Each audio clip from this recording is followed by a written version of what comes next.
When we talk about the problem of race in American policing, it can be easy to talk about it in isolation, as if it's unconnected from the other aspects of American life in which race dominates in ways that it really shouldn't. The reality, however, is that the same systems that produce racist and anti-Black policing will produce racism and anti-Blackness in other American institutions, like our school system.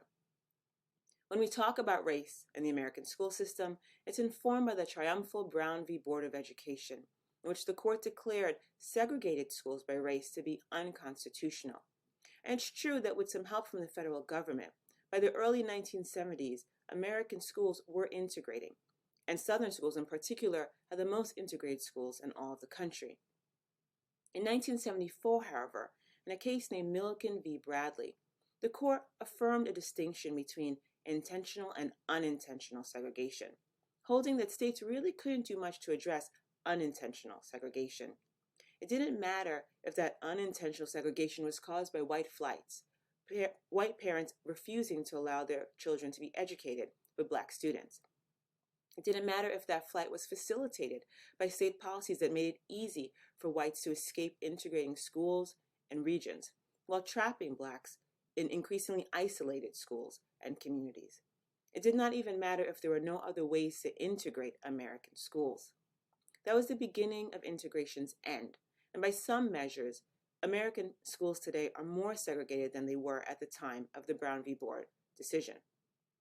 Segregated schools isolate Black students, typically in under-resourced schools, with limited access to the social and economic resources that are prerequisite for success in the United States.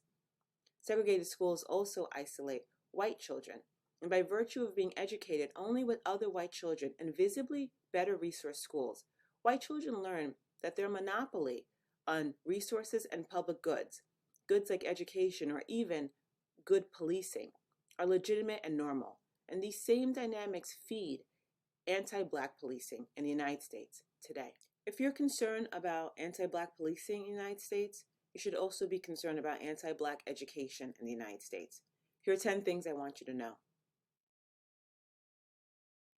Black students are overrepresented in the subjectively assessed and more stigmatizing disability categories like intellectually impaired or emotionally disturbed, but underrepresented in the less stigmatizing and more objectively assessed disability categories like deafness or blindness.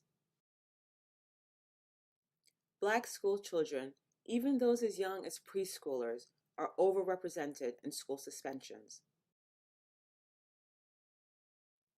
Schools are more likely to use extremely punitive and zero-tolerance disciplinary policies and less likely to use mild punitive or restorative justice policies as the percentage of Black students enrolled in a school increases.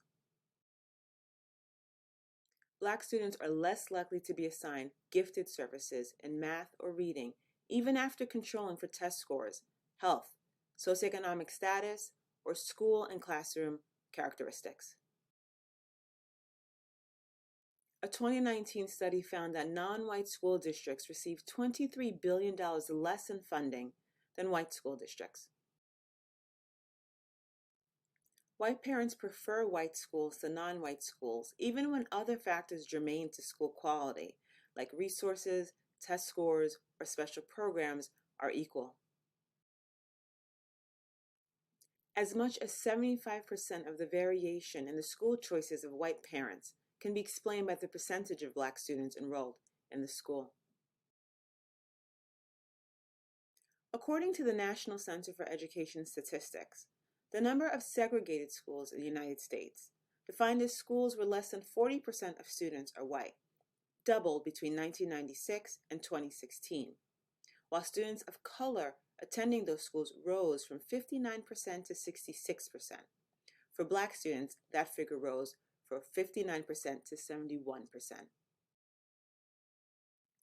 Due to changing demographics, but also a retrenchment in integration, Black students in the South are less likely to attend an integrated school today than they were 50 years ago. The problem of violent anti-Black policing in the United States is connected to racial segregation and exclusion in our school system.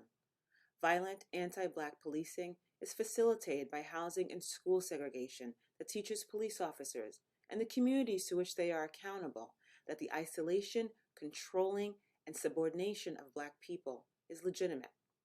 Violent anti-Black policing is facilitated by a school system that denies Black people the resources to create stable and secure lives and to develop the sort of political influence that can help rein in anti-Black policing.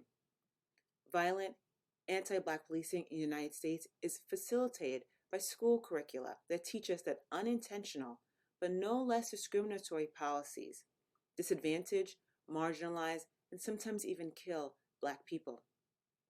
If you're connected to a school system, whether you're a parent or a teacher or administrator, look around you. Look for anti-Black phenomenon, initiatives, policies, and practices in your school system. Hold school leaders and politicians accountable for addressing these sorts of issues. And don't let your school system be part of an overall system that excludes and marginalizes Black people in the United States. Black students and Black lives matter.